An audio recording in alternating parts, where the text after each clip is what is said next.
Je suis délégué médical de formation.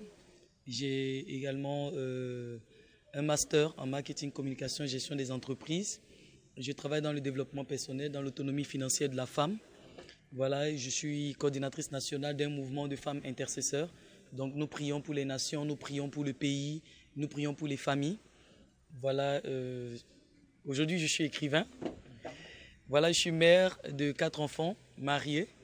Et c'est ce que je peux dire déjà de manière brève. Voilà, donc vraiment je remercie déjà Dieu et je remercie vraiment la presse nationale sénégalaise qui a été représentée par quelques chaînes. Et c'est une cérémonie effectivement qui est très importante pour moi dans la mesure où c'est la dédicace et le lancement de mon premier livre que j'ai écrit, donc qui est un résumé, je vais dire, d'une expérience de longues années.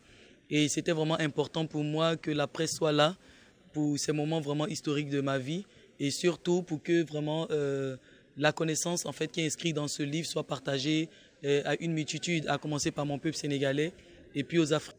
Alors le livre effectivement a un thème qui n'est pas très souvent utilisé ou qui n'est pas très souvent commun à tout le monde. Donc le titre du livre c'est Autel, Fondement, Autel et Alliance. Donc fondement, autel et alliance parce que c'est 3 choses en fait qui définissent l'existence de l'être humain et la méconnaissance de ces sujets, la méconnaissance de nos fondements, des autels et des alliances qui régissent notre vie ou que nous-mêmes nous avons fait sans nous en rendre compte parce qu'on ne sait pas qu'on appelle ça alliance ou on ne sait pas qu'on appelle ça fondement ou on ne sait pas qu'on appelle ça autel. Cette méconnaissance en fait nous cause énormément préjudice parce que comme on le dit, nul n'est censé ignorer la connaissance. La connaissance, il faut l'acquérir, il faut la chercher.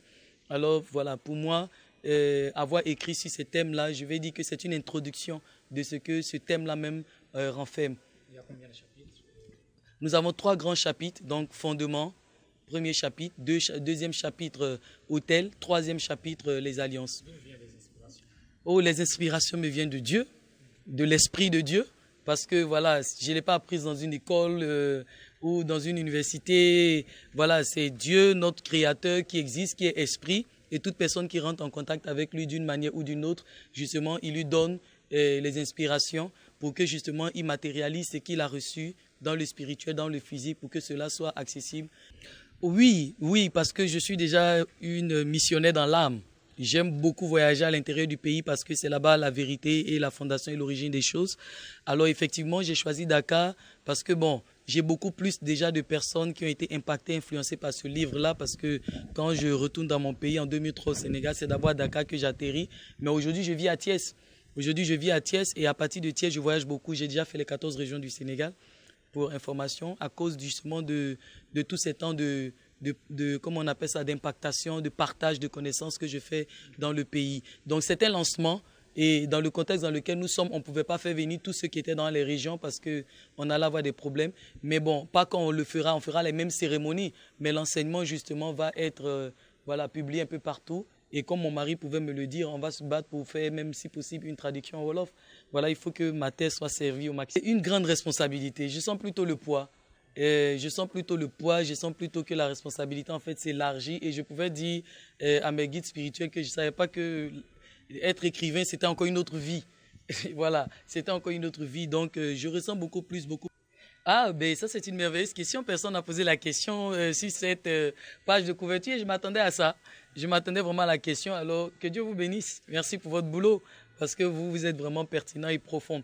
Ce que je peux déjà dire justement sur la couverture de ce livre, aidez-moi. Voilà. Normalement, bon, pour ceux qui sont dans le je vais dire le contexte religieux, lorsqu'on parle des livres de délivrance ou qu'on parle des livres de délivrance, c'est-à-dire de se détacher un peu de tout ce qui nous empêche en fait d'évoluer, on met très souvent des chaînes, mais des chaînes brisées, ou bien des mains avec des chaînes et puis voilà, qui sont brisées pour dire que bon, on est affranchi.